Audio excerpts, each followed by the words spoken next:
Hurmatli do'stlar, bugungi darsimizda Qizil Merfini 47-unitida infinitiv va gerund fe'llari haqidagi ma'lumotlar bilan tanishib chiqamiz.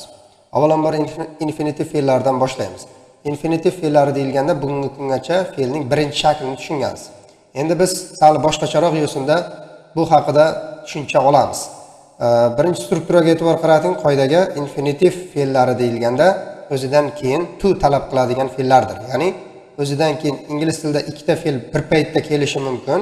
Ikkita fe'l bir paytda kelganda birinchi fe'l infinitiv fe'li yoki gerund fe'li bo'ladi. Ikkinchi fe'l shundan kelib chiqib o'ziga qo'shimcha qabul qiladi. Agar birinchi fe'limiz infinitiv fe'li bo'lsa, ikkinchi kelayotgan fe'l o'zidan oldin to oladi. Qisqa qilib aytganda infinitiv fe'llari o'zidan keyingi fe'lni to'li holatda kelishini talab etadi. Misolimizga e'tibor qarating. I want to go out. Men tashqariga chiqishni istayman. Want fe'li infinitiv fe'li o'zidan keyin to verb bir kelishini talab qiladi. Infinitiv fe'llarni ikki xil yo'sinda inkor qilsak bo'ladi. Birinchisi, infinitiv fe'llaridan oldin not inkor yuklamasini qo'ysangiz bo'ladi, ya'ni qaysi zamonda kelsa, o'sha zamonning yordamchi fe'li bilan inkor qilsangiz bo'ladi. Ikkinchisi, infinitiv fe'llaridan keyin, ya'ni to dan oldin not qo'yish orqali hosil qilsak bo'ladi. Ikkalasiga misol, I don't want to go out. Tashqariga chiqishni istamayman. Mana bu infinitiv fe'lidan oldingi zamonga inkor berish orqali hosil qilinyapti.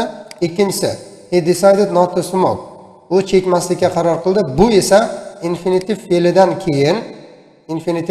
keyin not inkor yuklamasini to dan oldinga qo'yish orqali hosil qilinyapti. Bu infinitiv fe'li haqidagi ma'lumot edi. Endi gerund fe'llari haqidagi izohlarni ko'rib o'tamiz. Gerund fe'llari deyilganda o'zidan keyin fe'lni ing olishini talab qiladigan fe'llar tushunilishi kerak. Formula quyidagicha: subject gerund verb ing.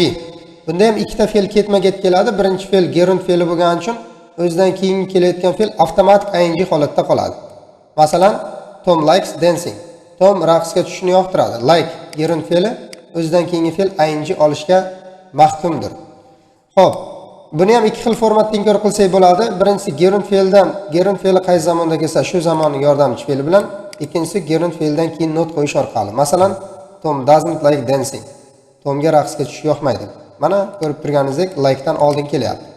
Keyingi misolimizda he enjoys not reading a book. U kitob o'qimaslikdan rohatlanadi. Ushbu misolimizda gerund talab qiladigan fe'lning ortida kelyapti. Not inkor yuklamasi. Ko'pchilikda savol tug'iladi. Bu ikki xil inkor shakllantirishda farq bormi, yo'qmi degan. Yo'q, istagan shaklda inkor qilsangiz bo'ladi. Inkor bo'lsa bo'ldi. Endi 3-strukturada gerundlar tarkibida yodlashingiz kerak bo'lgan fe'llar bor edi. O'sha 47-unitda Qizil Merf kitobida tablisaning ichida berilgan. Ularga like, love, hate, enjoy, mind, size, stop, finish fe'llari kirar edi. O'sha fe'llar o'zidan keyin ing olar edi. Endi ular tarkibidan like, prefer, love, hate ular qat'iy to oladi, qachonki o'zidan oldin would kelsa. Mana shu would bilan keladigan 4 ta fe'lgina o'zidan keyin to oladi.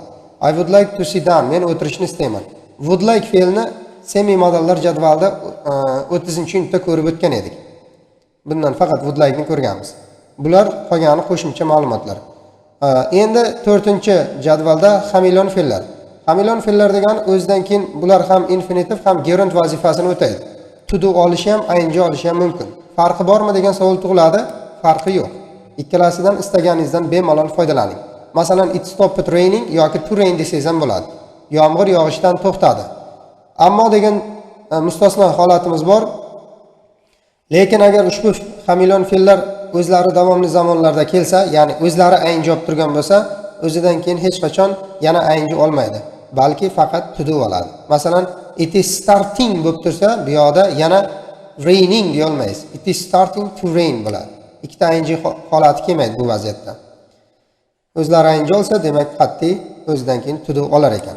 Endi ayrim sizlar uchun qo'shimcha yangi strukturalar bor. Mind fe'li qarshi bo'lmoq deb tarjima qilinadi. Aslida gerund fe'l sanaladi. Would you mind, do you mind birikmasida keladi, o'zidan keyin ing oladi. Qarshi emasmisiz deb tarjima qilinyapti. Would you mind yoki do you mind smoking? Chekishga qarshi emasmisiz?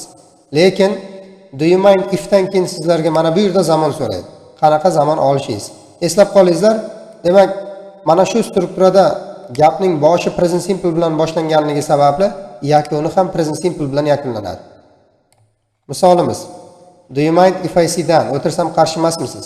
Mana yerda zamon so'raydi sizlardan. Ammo would you mind strukturasida would you mind if subject turgan bo'lsa mana yerda zamon so'raydi. Mana yerda would will ning o'tgan zamon shakli, ya'ni past simple shakli, shu sababdan oxiri past simple bilan yakunlanishi kerak. Would you mind if I smoke? Cheksam qarshi emasmisiz? Buning mazmuni hozirgi zamonni ifodalaydi. Esingizdan chiqarmang. Bu o'tgan zamon strukturasi bo'lishiga qaramasdan mazmun hozirgi zamon. Shu bilan 47-yunitimizda infinitive gerund fe'llari haqidagi qisqacha ma'lumotlarimiz shulardan iborat edi.